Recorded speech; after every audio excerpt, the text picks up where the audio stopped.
Oh, it's recording. Sorry, I'm stupid. Yeah.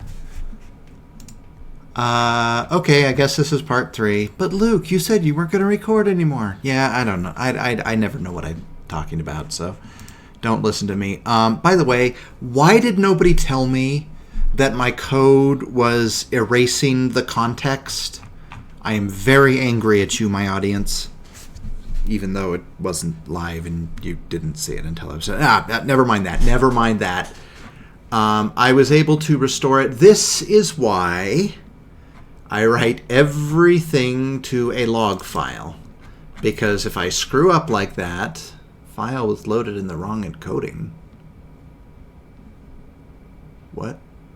What? It shouldn't have changed. Whatever. Okay. Anyways, yeah. Okay, let's see. Let's see where we figured out. Please create a situation and a short dialogue, including the line "go." Interesting. So, we were over here, and it was "go." So, no. Just "go." So 3223. I actually got a blue screen of death, which kind of caught me off guard. I shouldn't have any overheating issue. I have a water cooler, and I wasn't exactly taxing the system, waiting for API calls to come back. So 3223. So it looks like that did go through. Did it right?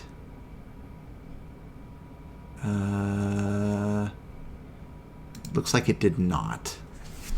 Alright, okay. I don't mind rerunning 1. So to 2083, let's see. Where was I going to have it go to? 2080. So yeah, we can... I guess I can get that started. Hopefully it doesn't blue screen of death again. That was really weird. I rebuilt my computer pretty recently. I hope it's stable. I didn't know you couldn't use 4 DIMMs with the latest Ryzen processors. So, of course, I had 4 DIMMs and I was trying to run it, and it would post about 3% of the time, which is not as often as you would like. Not as often as I would like, at least. You know how I mentioned that GPT-4 is more expensive than GPT-3? Yeah, I was not exaggerating. That is, I'm going to have to watch that. Honestly, if I charge 85 cents a day, that's not that big of a deal. But if I set it out to do like some gigantic task with like tens of thousands, I don't want a multi-$100 bill. So... I can deal with a $1 bill. I can deal with a $30 bill. I can't deal with a $500 bill. That's unacceptable. That's like simping levels. Okay, so. Sorry. That's not where I meant to go. All right. So, yeah. So, let's see. Is it writing? It's already writing. This should be the one with "go" in it. Go, go, go. Could you help me find the bathroom? Of course. Happy to help. It's on the 2nd floor. Where? It's right next to the bedding section.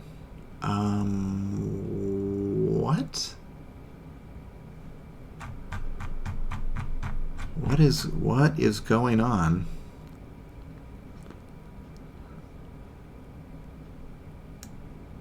Okay, so 60 was there. 61 should be the first one. Oh, did I skip? Okay, whatever. Let's see, you know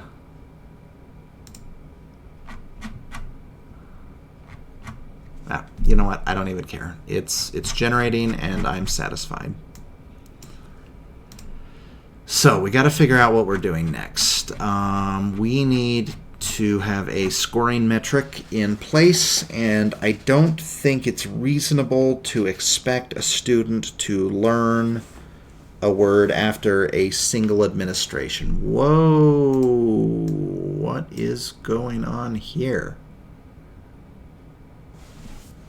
This ain't good. Okay. It got pissed off. Generate sentence from... Oh, well, yeah. Okay. Load answer. So it should be the last thing. And we write to the log before we do anything. So it should be the last thing in here. Let's see here. Speaker text, speaker text, speaker text, speaker text. Why? What's wrong with this? What am I missing here? Here, let's close these things. Maybe it's something subtle. JSON.load_s answer. Here's the answer.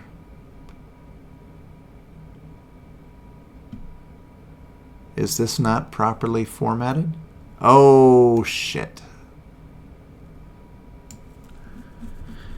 All right. It didn't escape the it didn't escape the stuff. So how do we want to handle that? Do we want to handle that? Probably.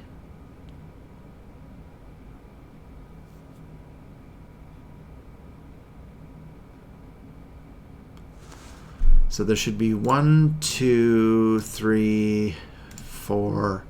I can reasonably see this happening again.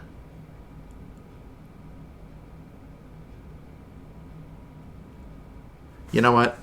I'm just going to count this as a one-off. And you know what? I shouldn't edit it right here. So let's do this. Actually, let's copy this. CV 73. So 72 and 73 should be the same. Okay, then we're going to paste, not that. We're going to paste this. Yep, you can see it's angry. That context sensitive stuff is actually pretty useful. All right, so I don't even need to test it, I don't think. I mean, I guess we can.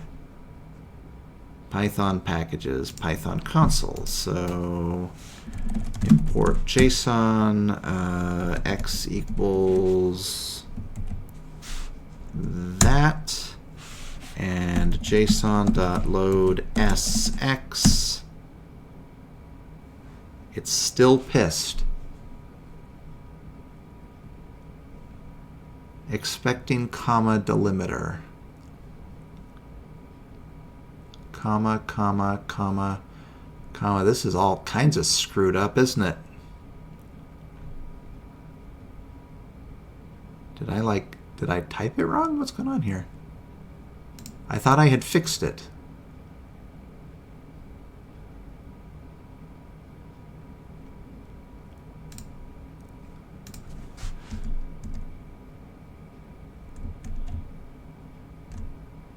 Oh.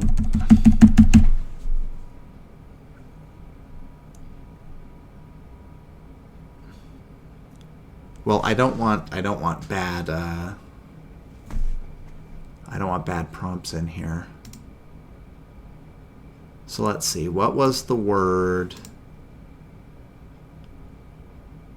What are you doing here? So, crap, I shouldn't have shut it.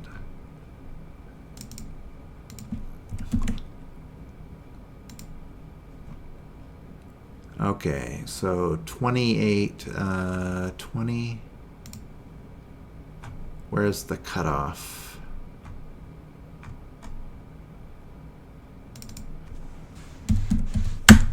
We won't repeat that. Okay, if it won't load, I don't know why this didn't work. This should have worked. Print S. I did not mean that. Print X.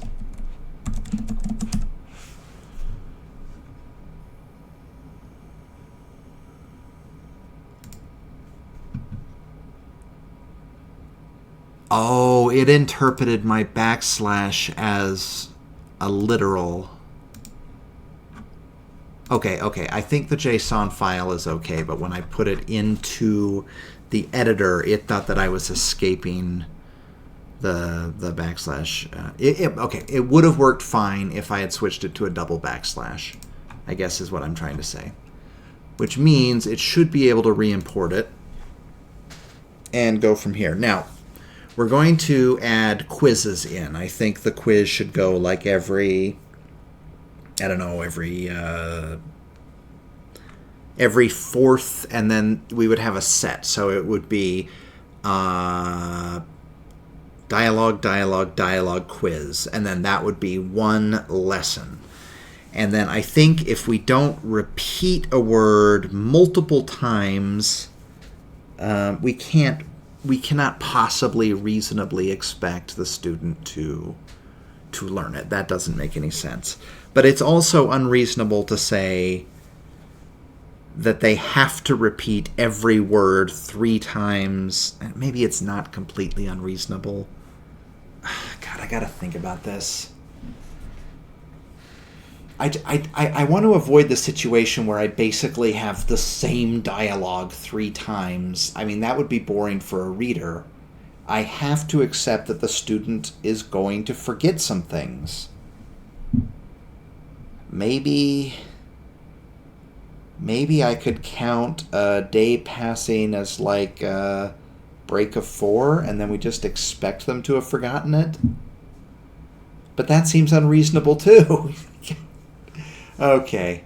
Now, I think that having a word be the thing that you're checking inside of the quiz is actually an acceptable way to review. So, yeah, maybe if we only say a word once in a dialogue, but then we repeat it in the quiz, that counts as seeing it twice, and there would be some chance of committing that to memory. I'm just, what I don't want is I don't want to reinvent Duolingo, but I'm wondering if I'm making a mistake. Maybe I need to reinvent Duolingo. Maybe you have to have the repetition in the lesson, or you're just wasting your damn time. I don't know, but I don't want my lesson to grow to such a ridiculous size. Like, you know how many skills there? If you just call each part of speech an individual skill, well, you know what? Let's figure it out. Is this done yet?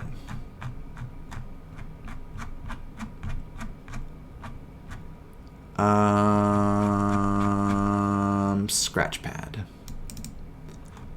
Okay. Oh, look. This is where I was fixing my contexts. All right. This is pretty convenient. So, what we're going to do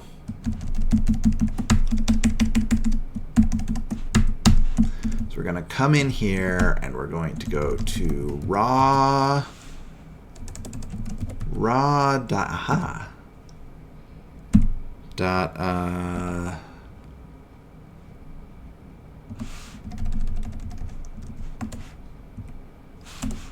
0, 0. Okay, and then this is just going to be file.read. Now, the one cardinal rule about having a file called Scratchpad is you can never be attached to it. If you come to the Scratchpad and there's something there, you know that it's... If you don't remember what it is, you delete it without hesitation. And if when you're done using a Scratchpad, you want to save some code, you rename the damn file. Those are the rules. You can never be in trouble for deleting something called Scratchpad unless you literally jump onto somebody's computer while they're in the middle of using it. So I expect people to abide by those rules. So we are going to json.load file, and then we don't need that shit. We just need dialogue equals data dialogue. Let's see if we got it. Pretty sure we do. So run Scratchpad. The other one will continue running in the background. It's fine. It's still here. Don't panic. Okay. So sentences equals that for x in dialogue. Sentences dot append x. I don't do this very often. If you haven't noticed, print sentences. So is that my only print statement? Should be.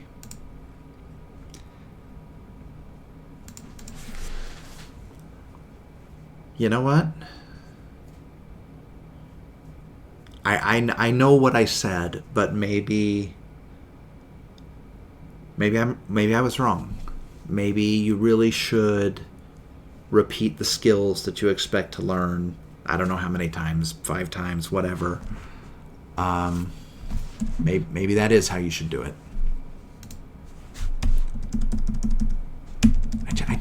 I don't want to reinvent Duolingo. I don't want an entire lesson to look exactly like a Duolingo unit because what's the point? Then you just go to Duolingo. I mean, duh. I have to add something unique to it, or else I really am wasting my time. So, how do we scan this with Spacey? Get part of speech Spacey. Okay. This is pretty easy. Pretty good. Spacey. We're going to find out how many parts of speech there are, and only the things that need to be reviewed should be part of the repetition section. And you know what? Maybe we should do them before the dialogue. That way the person has a fighting chance of seeing how the word is used. And congratulations, you've reinvented Duolingo. Pain in the ass. Where's the import? You know, maybe this is why they use the small, is because this takes so long. But I need the most accurate data. And I think the small returns a lot of things as proper nouns that really aren't proper nouns because it just doesn't know what the hell they mean. So probably stick with the large here. So for part of speech in get part of speech Spacey. X, is it angry because this is below? What are you, C? All right. Why? Did I type it wrong? I did type it wrong. Okay, and then we're going to say, oh, not X, X, text. Print, nope, not print. Part of speech set equals set, and then we're going to say ps.add POS, and then we're going to say print PS. Let's take a look here and see what we have. Oh, look at that long ass delay. I wonder if there's a way to get and hold the model in memory so it doesn't have to reload every single time. I'm not going to make a service for that. How many? I should have put it on each line. I don't want all this garbage. I just want the first 2 here. So where do we go? Part of speech and text. That's it. That's all that I want. And then for P in PS, print P, and then we're going to say blank line, and then print length parts of speech. And I just want to make sure that it's within reason here. Run Scratchpad. Now, to be clear, if I'm expecting the student to know the word or phrase, then I'm not going to have them repeat it. But this is different than Duolingo because I would be tailoring the vocabulary to certain dialogues rather than grouping it by type of word. Okay, structure. This can go straight to hell, straight to hell, straight to hell. I don't need this structure shit. I mean, this is useful for making sure that I expose students to different sentence structures, but I certainly don't need it in the context of word reviews. And I would like the student to infer the structure themselves from the presentation rather than me trying to explain it. Now, maybe at some point, if it gets long enough, you need an explanation. But generally speaking, wait, didn't I shorten these? What is going on here? No, it's just the structure ones that are long. So let's see how many there actually are. And you know what? Maybe it can't be helped. Maybe the very first lesson has to be, just some filler words for the upcoming dialogue. Okay. Sconje. I don't know what the hell that stands for, but yeah. So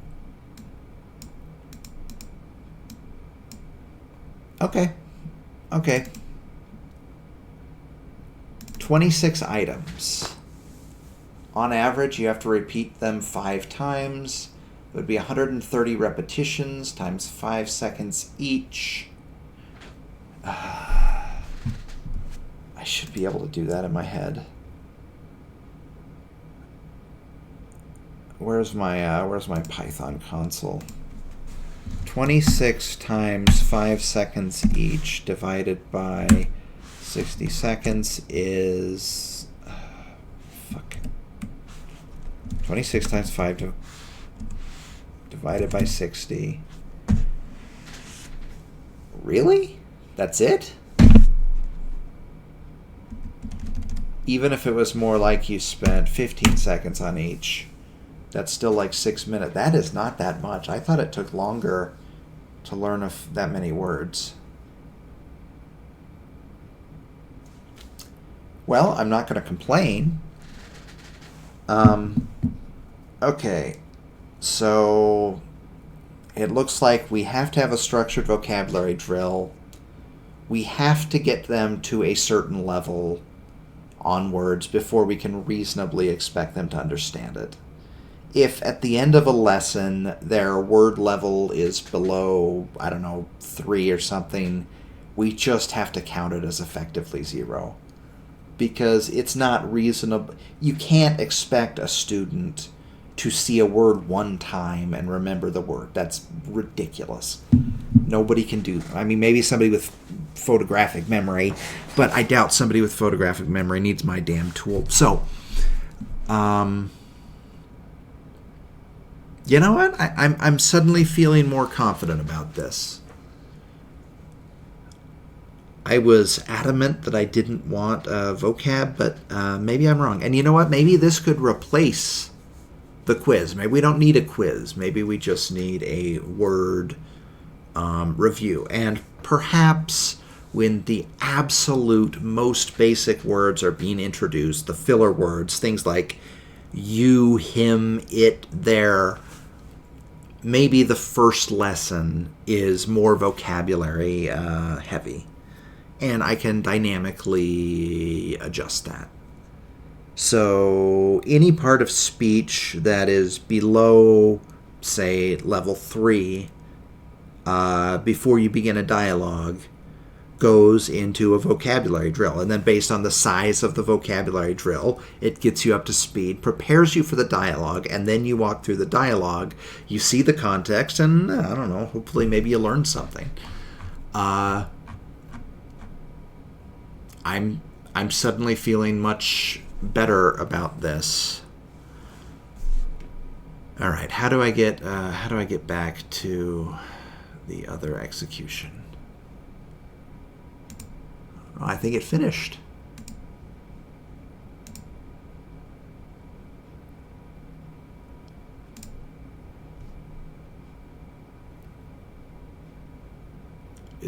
This is going to show me the output, right? It's not going to show me it's not going to start running, is it? Okay, it stopped. That's not what I wanted to look at. There we go. Here we go. Okay, this stopped, and we have 108 different dialogues. Okay, I need to add the drills in accordingly, and we're just going to have them repeat until they've gotten it right, like, I don't know, like 3 times or something. And then if they miss, then they have to repeat it again, or I guess. Still a little bit pissy about that, but whatever. Now, what I would like to do is I would like to make flashcards that have minimum necessary context so that a native speaker or a learner could infer context. So instead of, I'm not going to put, apostrophe LL and then say, will, oh, go translate this. That's unreasonable. But I could put I'll wait. And so it's not really like a complete thought, but it conveys more information than just having a single word. And that can be very useful for differentiating words that have different contexts. For example, probably the most obvious one would be one that has 2 completely different pronunciations. The word dove and dove are spelled the same. So trying to create a language prompt that says D-O-V-E, what does it mean, is useless. Maybe not completely useless, but there's ambiguity, there's possibility for confusion. It's not good. But if you made it the dove and he dove, or the boy dove or something, then you've added enough information that you can derive context. And I'm hoping that I can optimize the delivery of these things in such a way that everything doesn't need its own flashcard necessarily. I think that the biggest mistake that I made when I was making the reading program, and then again when I was making my own Japanese flashcard program, was I put every single, I called them skills, I put all of the skills into a gigantic single bucket. And I did not anticipate the problems that would create. And then I had no timeouts, I had no warnings for trouble skills. So yeah, maybe I have 3,500 flashcards memorized, and 50 of them, for whatever reason, I struggle with. Now that could be a problem with the card, that could be an ambiguity in the prompt, or it could just be a straight up mental block. Whatever the reason is, if you design a system where you constantly bombard the learner with the same shit that they keep missing every single day, even somebody who's usually in high spirits can become discouraged. And it took me a really long time to accept that maybe Duolingo knew what they were talking about. And, maybe there was a reason to put things into buckets. So a button on your shirt. You know what? I suddenly don't feel like doing this whole thing. So let me just stop this recording, and we'll pick it up later.